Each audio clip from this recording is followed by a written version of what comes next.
Prepare yourself to hear the story of a man who defied kings, foretold the destruction of nations, and met an end so brutal that few dare to speak of it. Isaiah was no ordinary prophet. He challenged power, exposed corruption, and paid the price with his own blood. For 3 years he walked the streets. He was humiliated, rejected, and persecuted. And in the end, he was executed in the most terrifying way imaginable. But why? What did he say that made the powerful want him dead? And why do his prophecies still haunt the world today? What did Isaiah see? What did he know?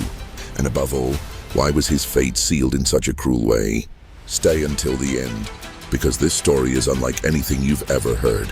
And when you discover what really happened, you will never see Isaiah the same way again. Imagine a world on the brink of collapse. Corrupt kings, devastating wars, treacherous alliances being forged in the shadows. The people blind trusted leaders who only knew how to dig their own graves. Meanwhile, a terrible shadow grew on the horizon. Assyria, a brutal empire ready to crush any nation in its path. And in the middle of this chaos, a man arose, a prophet, a visionary, a messenger who feared nothing, not even the powerful. His name, Isaiah, and what he had to say would make even the bravest tremble. Judah thought it was safe. After all, the kings were in control, right? Isaiah expanded the kingdom. Jotham tried to keep order. But then came Ahaz, a ruler who traded faith for cowardice. He made pacts with enemies, delivering the nation to the worst possible fate. Isaiah saw it all happen. Hezekiah tried to reverse the situation, but the truth was clear. Destruction was already on its way. Isaiah shouted, warned, begged the people to wake up. But who listens to a prophet when they're too busy living in the comfort of a lie? Now imagine this: Isaiah appears in the city square, his voice thundering, Judah is about to fall. But who cared? The powerful laughed. The people carried on with their lives until terror came knocking. Enemy armies appeared on the horizon. Cities burned, death spread like a plague. Isaiah wasn't crazy. He was the only one who could see the outcome. And worse, he knew the worst was yet to come. The most shocking part, Isaiah didn't just know about war and destruction. He saw beyond politics, beyond corruption. He spoke of something much greater, a terrible judgment, a terrifying future, but at the same time a promise, a vision no one could comprehend. As if in the deepest darkness, a thread of hope remained. But hope for whom? The powerful, the people, or for something far greater than they imagined. And then it happened, the impossible. The unexplainable. Isaiah was taken to an encounter that would change his life forever. What did he see? What did he hear? And why would his mission become even more dangerous? From that moment on, everything changed. Isaiah was no longer just an ordinary man. He was ripped from reality and thrown into a vision that few would dare to imagine. Suddenly he stood before something indescribable. A throne, elevated, majestic, surrounded by celestial beings radiating power. The seraphim flew around, crying out, with voices that made the entire temple shake. Holy, holy, holy is the Lord of hosts. The ground trembled, the air grew heavy. Isaiah was no longer just a spectator. He was inside the supernatural. And then came the crushing realization. Isaiah felt every part of himself collapse. He was unworthy. He was impure. His mouth, his words, his entire existence contaminated. Before absolute holiness, he could only cry out, "Woe to me, I am ruined." It was the end. He knew it. No one could stand before God and live. Terror consumed him, but at the moment when it seemed like everything was over, something unexpected happened. One of the seraphim took a burning coal from the altar and flew toward Isaiah. What happened next was unbelievable. The angel touched the coal to his lips. The heat, the pain, the fire consuming everything impure. But instead of destroying him, it transformed him. Your guilt is taken away, the seraph said in an instant. Isaiah was purified, but why? For what? The answer came immediately. A voice echoed, cutting through the heavenly silence like thunder. Whom shall I send? Who will go for us? It was a calling, a challenge, a mission no one would dare to accept. But Isaiah, now a new man, did not hesitate without knowing where, without understanding all that lay ahead. He simply replied, "Here I am. Send me." With that single sentence, his destiny was sealed. What Isaiah didn't know was that this mission would not bring him glory. Quite the opposite. He would be rejected, hated, hunted. His path would be filled with betrayals and trials. But it was too late to turn back.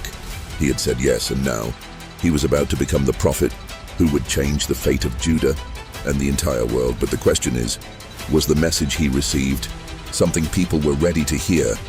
Isaiah now carried a burden no one wanted, the raw, undeniable truth about Judah's fate. He was not there to say what the people wanted to hear. He was there to tell them what they needed to face. And the message was clear. If they continued down the path of corruption, idolatry and injustice, the judgment would be relentless. But who likes to hear they are wrong? Who accepts that their days of glory are numbered? Isaiah knew his mission wouldn't bring applause.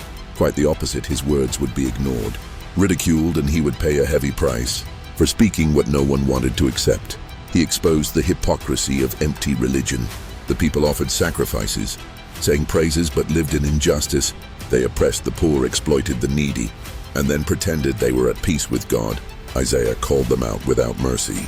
What good are your sacrifices to me if your hands are covered in blood? His words were a slap in the face of society. And today, has the message changed? How often do we see leaders, rulers, and even ordinary people hiding behind the appearance of holiness while practicing injustice every day? But that wasn't all. Isaiah also attacked false idols.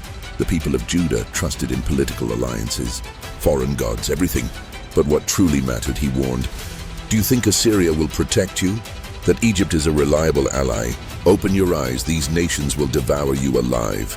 But the people, blind, refuse to listen. How often do people today chase after money, status, or power to feel secure, only to realize in their worst moment that they were standing on sinking sand? Isaiah didn't just bring warnings. In the middle of his judgments, there was something else, a promise, and that changed everything. Hope. He spoke of a future where justice would reign again, where God would restore his people. But this promise was not for everyone, only for those who truly repented. And that was the hardest part, because change requires courage, abandoning old habits, breaking wrong patterns, facing the consequences of one's choices. That is terrifying, and Judah at that moment chose to ignore the warnings, and so time passed. Isaiah kept speaking, but the nation kept sinking. The clock was ticking, judgment was drawing closer, and soon something devastating would happen. But before the final ruin, Isaiah made a prophecy that would change everything. A prophecy about someone, a mysterious figure, a future king, a Messiah. Who was he, and why was this revelation so shocking? King Ahaz was cornered. Fear dripped from his skin as he looked at the horizon, knowing that Judah was about to be crushed. On one side, Syria and Israel pressured him to join the war. On the other, Assyria, a monstrous empire that devoured kingdoms like crumbs. Ahaz had no way out, and in desperation he did the unthinkable. He did not turn back to God. He sold Judah, imagine this, the king of Judah from the lineage of David, crawling before a pagan ruler. He took gold, silver, the very treasures of the sacred temple, and offered them as a bribe to Assyria, a high price to buy an illusion of security. Isaiah was furious. He saw what it has could not. This was not a peace treaty. It was a pact with death. Isaiah went to the king and delivered a warning. Sharper than a blade, you trust in corrupt men, but reject the God who has always protected this people. Then listen carefully. Assyria will swallow you. You have signed a pact that will condemn Judah. But Ahaz did not want to listen. He had already made his choice, and that choice would destroy everything. And that is exactly what happened. First, Assyria destroyed Israel, and Syria has celebrated. He thought his strategy had worked. But then the worst happened. Assyria turned its eyes toward Judah. Now they didn't just want gold. They wanted dominion, they wanted control. And Ahaz realized too late that he had handed his kingdom over to a monster. The price of betrayal, slavery, humiliation, and blood. And it was in this desperate scenario, when all seemed lost, that Isaiah made a prophecy that left everyone in shock. He spoke of a king who would come in the future, a different king, a righteous leader, someone who would rule with power and glory. But who is this king, and how could he reverse such a dark fate? Isaiah stood up and said something no one expected, something so absurd, so impossible, that it made leaders laugh and religious men smear. He did not speak about military power. He did not speak about politics. He did not speak about corrupt kings. He spoke of someone who had not even been born yet, and who would change the destiny of humanity. A virgin will conceive and give birth to a son, and his name will be Emmanuel. Emmanuel, God with us. The words echoed through time, but almost no one understood. How could God come to earth? How could he be born as a man? This makes no sense. The people expected a military leader, a king with an iron fist, someone who would destroy their enemies. and restore Judah. But Isaiah saw something completely different. This king would not come with swords. He would not rule by force. He would bring justice, but in a way no one imagined. He would not demand sacrifices in the temple. He would be the sacrifice. And then Isaiah revealed something even more terrifying. He was pierced for our transgressions, crushed for our iniquities. The punishment that brought us peace was upon him, and by his wounds we are healed. What? How could the Messiah be pierced? How could he be crushed by his own people? This was a scandal. The powerful rejected this message. They didn't want a suffering king. They wanted a conquering king. What Isaiah described made no sense. But the years passed, wars came, the people suffered, and the prophecy continued to echo. But before God's judgment fell upon Judah, Isaiah did something unthinkable. He didn't just talk about judgment. He became a living sign of that judgment. What did he do? Why was this act so radical? And how did it shock the entire nation? Isaiah did something no one ever expected. He didn't just announce God's judgment. He became a living sign of this prophecy. And the way he did it was so extreme, so humiliating that the people were in shock. God commanded Isaiah to walk naked and barefoot through the streets for 3 years. Yes, you read that right. 3 years with no clothes, exposed, humiliated, mocked and despised. But why? Because this was a clear warning. Just as Isaiah was vulnerable and defenseless, Judah would be too. Imagine the scene: the prophet known for his sharp words, now reduced to total shame. The nobles looked at him with disgust. Children ran after him laughing. The religious were scandalized. And Isaiah continued firm, unwavering, because he knew this was not about him. It was about something much greater. This extreme act was a warning that Judah was about to be devastated. Egypt and Ethiopia, the nations the people trusted as allies, were destroyed by Syria and Judah. Judah would be as defenseless as Isaiah stood. There before everyone, God was making it clear: you're investing in kingdoms, armies and riches, then you will see what happens. When all of it is stripped away from you, the people did not take it seriously. They ignored the warning, but time passed, and everything happened exactly as Isaiah had said. Egypt was humiliated as Syria grew stronger, and Judah found itself in a dead end. But the worst was yet to come, because Assyria's wrath would not stop. With its neighbors, now the enemy was at the gates of Jerusalem, and when everyone thought it was the end, Isaiah made another prophecy. Something impossible, something no one believed. And then in the dead of night, the unthinkable happened. Terror gripped Jerusalem. The streets were silent. The most deadly army in the world surrounded the city. Assyria had already destroyed everything in its path. No nation had been able to resist, and now Judah was the next target. King Hezekiah knew there was no escape. Human power had failed Sennacherib. King of Assyria sent a messenger to mock the Jews. Your God cannot save you. Look at the other nations. They all trusted in their gods and were crushed. Surrender or die, fear consumed the people. They had seen cities burned to the ground. They had seen their brothers enslaved. This was the Andi, but Hezekiah did something different. He did not turn to a foreign army. He did not make desperate alliances. He took the threat letter from Assyria, went up to the temple and laid it before God. Lord, only you can save us. Isaiah came with the answer. Do not be afraid, they will not enter here. God will fight for you. And then the impossible happened. That night, while the Assyrian army slept, something swept through the camp. When the sun rose, 185,000 soldiers were dead. No battle, no swords, not a single arrow fired. The most powerful army in the world was annihilated. In a single night, Sennacherib fled humiliated. The empire that seemed invincible was stopped by a force no man could understand. Jerusalem was saved, but Isaiah's warning still echoed. This protection would not last forever. Judah's fate was still sealed. And now a new challenge was emerging after the miracle that destroyed the Assyrian army. Hezekiah understood that Judah needed to change. He had seen with his own eyes what happened when people trusted in human alliances. It was time to destroy everything that had led the nation away from God. And he did it with a courage that few kings ever had. First, he cleansed the temple. He tore down the pagan altars, burned the idols, and put an end to centuries of religious corruption. The people had a false spirituality, empty sacrifices, mechanical rituals, enthusiasm mixed with idolatry. But Hezekiah was relentless. He restored true worship, but his most radical act was something else. The people still trusted in the bronze statue, a symbol of the past, believing it brought protection. Hezekiah broke that statue, because their faith was in an object, not in God. He was willing to destroy even the sacred things. If it meant freeing the people from idolatry, the nation began to change.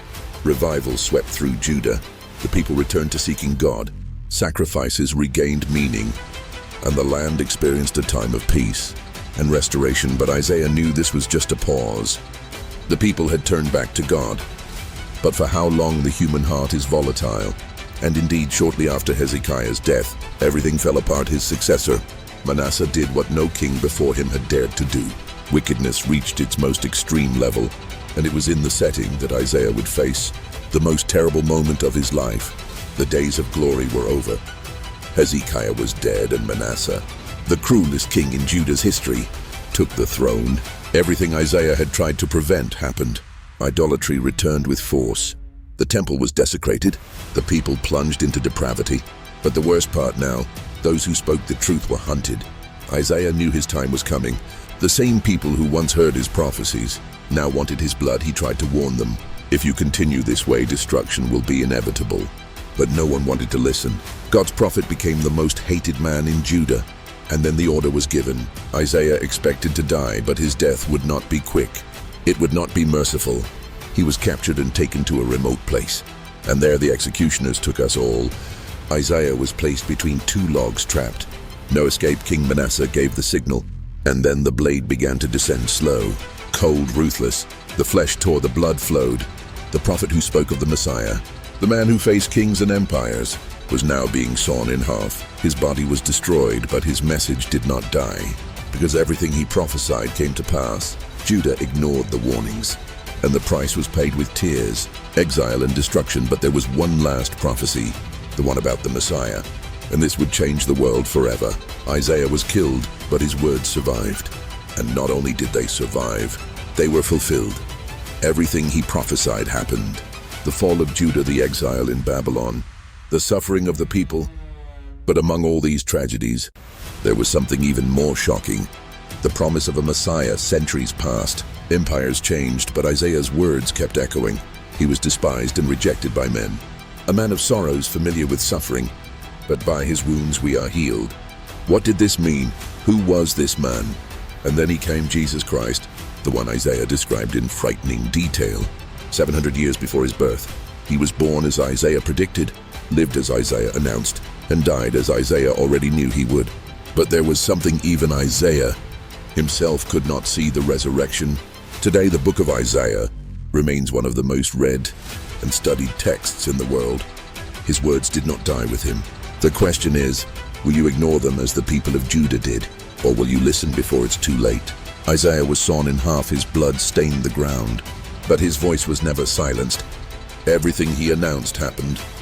Kingdoms fell, the people were destroyed, and the Messiah came exactly as he prophesied. But now look around. What do you see? Corruption, violence, lies disguised as truth.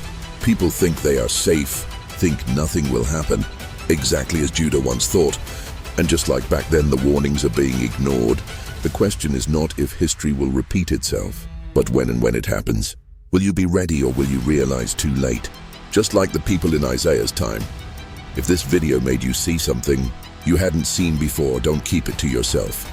Subscribe to the channel. Turn on the notifications and share, because just like in Isaiah's time, those who ignore the warning pay the price.